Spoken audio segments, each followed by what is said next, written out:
Like what we do? Consider supporting the channel by becoming a Patreon member. The link is in the description below. And as always, please enjoy the story. It's the weekend again, and Ivy's already putting me through my paces. It's only 7 in the morning, and I'm already up, showered, and shaved all over. The only breakfast I've been allowed to eat is those darn skin vitamins she's been making me take. I'm absolutely starving right now. The diet she's got me on is insane. But I have to admit, it's working very well.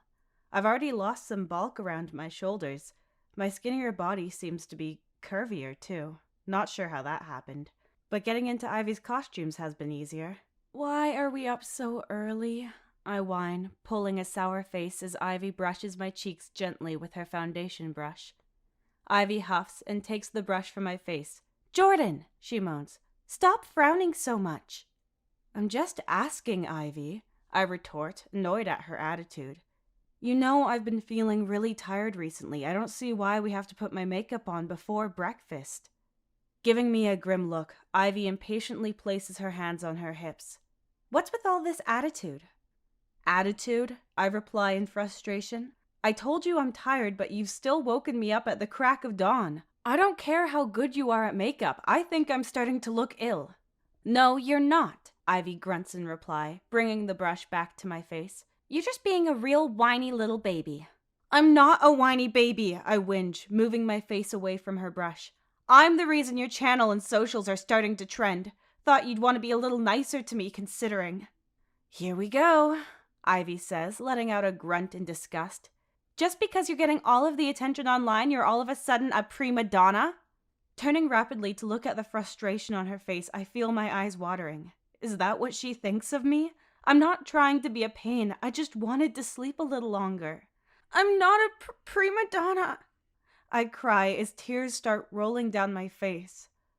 "Oh, Jordan," Ivy says, reacting to my tears with a comforting hand on my shoulder. "I'm sorry. That was a little mean." I stutter, rubbing my eyes. "I just feel so exhausted. My body aches all over." Bringing her face down to rest her chin on my bare shoulder, Ivy gives me a smile in the reflection of the mirror. "I know," she admits. "I've been asking a lot of you recently, haven't I?" Sniffing, I nod gently. "You've been doing so well with your diet and every new beauty ritual I throw at you," she says, playfully stroking my face with her foundation brush. "I'm sorry, I've just been really stressed about all the extra traffic my socials have been getting. It's been really hard trying to keep up with the demand." Rubbing away any tears with my forearm, I look into Ivy's desperate eyes. "Is that why you've been going to the gym a lot? Have you been trying to work off the stress?" Ivy stands up and shakes her head. "No, that's, something else. Still, can you forgive me?" I give her a small smile and nod again. "I'm sorry too," I say, sniffing back the final time. "I've just been so up and down emotionally. I cried yesterday for 10 minutes because I dropped my toast on the floor." Turning to face Ivy, waiting for her reply, she looks a little white. As we make eye contact, she sheepishly looks away. "It's strange," I say, feeling a bit puzzled by her behavior. I've never cried over something like that before. I guess I must be so incredibly tired, huh? Yeah," Ivy laughs nervously in reply. "Nothing worse than not sleeping." I raise my eyebrows at her as she continues to look away. "Yeah, I suppose so," I say, suspicious of her. "We should crack on," Ivy replies, reaching across me to grab her foundation. "The steampunk-style dress I brought might be a little difficult to get on." Looking to my right, I see it hanging. It's long, black, and very feminine looking. So many buckles and belts. "Looks like it's going to be difficult to wear too," I comment as Ivy starts doing my makeup once more. Closing my eyes as Ivy instructs, I feel her wafting the soft brush over my eyelids. Eventually, she tells me to open them so she can apply mascara. I have to give it to Ivy. She's getting really good at my makeup. I look more and more feminine each time. I even feel like my skin is softer and my features are rounder. Crazy what a bit of makeup can do. Going to have to be braless with this outfit, Ivy says, gently applying my lipstick. I'm not sure what to do about forms on your chest. Maybe we go without them this time? I'm cool with that. My nipples have been feeling super tender and sore recently, I say, watching the concentration on her face.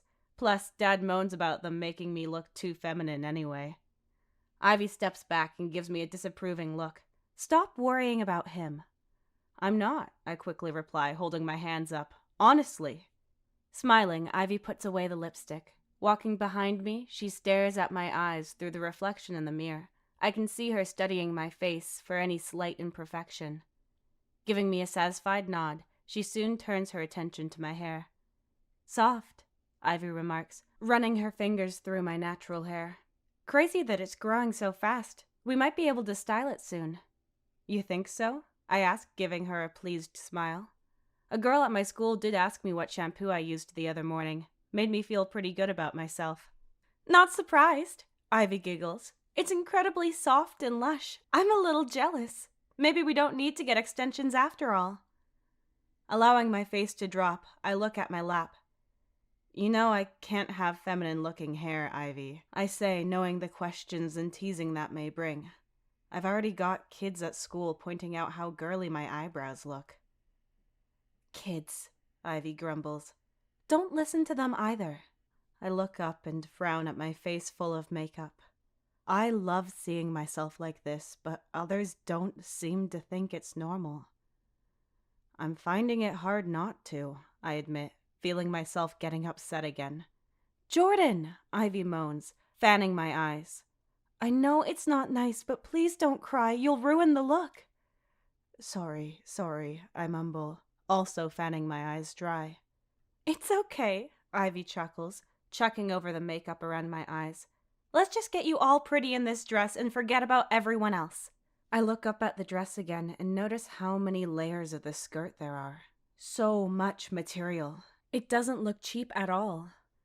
Do I need to wear the corset with this one? I ask, standing up from the vanity desk. Ivy moves over to the dress and slightly turns it so I can see the back. Nah, it's got a corset built in. Should look really nice.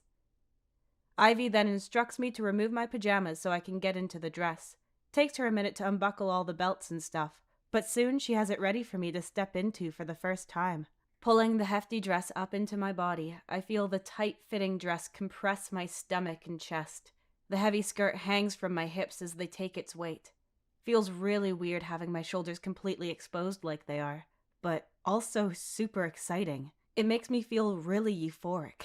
Breathe in, Ivy giggles, pulling at the corset strings behind me. I brace myself as I feel the already close-fitting dress get tighter and tighter with every second. So tight, I wheeze as she tugs hard on the corset strings. I can't breathe. Don't be such a wimp, Ivy replies, tugging hard again. This is nothing compared to what some women have to wear. I do my best not to moan. Every single tug is like my chest is being compacted and compressed. I can almost feel every rib in my body screaming out in pain. Done, Ivy says triumphantly with an exhausted huff. How does it feel? Great, I lie, wheezing, taking short, sharp breaths. Moving directly in front of me, Ivy starts adjusting the fit around my hips. She looks me up and down, and eventually she looks down my dress at my bare chest. She mumbles, trying to adjust the bust of the dress to look more natural. Maybe we do need the forms? No way, Ivy, I huff, trying not to panic about my chest being crushed. My nipples are so sore. Frowning, Ivy pulls out the bust of the dress and looks at my chest again. Reaching in, she gently touches my chest. I screech and jump in pain as she does. Stop! I whine. They are sensitive. Letting go of the dress, Ivy turns around and grabs the vitamins she's been asking me to take. Take another one today, she says, holding one out for me. Should help with that swelling around your nipples. Yeah? I ask, taking it from her. Uh-huh. Dry swallowing the small pink vitamin, I look down at myself in the dress. I'm quick to notice that the skirt is far too long for me. It's bunching up on the ground around my feet. Ivy? I say, pointing down at my feet. This dress might be a little too long. Ivy looks down, but instantly looks back up with a smug grin. Not too long, Jordan. You've not got your high heels on yet. Should be the perfect length once you have them on. Oh, I reply, embarrassed. Ivy reaches across and holds up a pair of very high-looking heels. Expecting her to go get them and tease me with them, Ivy just looks concerned. I see her looking at the vitamin packet with real concern, like her life depends on them. You okay? I ask. Startled, like she'd forgotten I was standing here in this puffy outfit, she gives me an awkward smile. Yeah, fine, she replies. Just thinking we need to get this shoot done as quick as we can. I need to go to the gym later. I've got someone I need to see.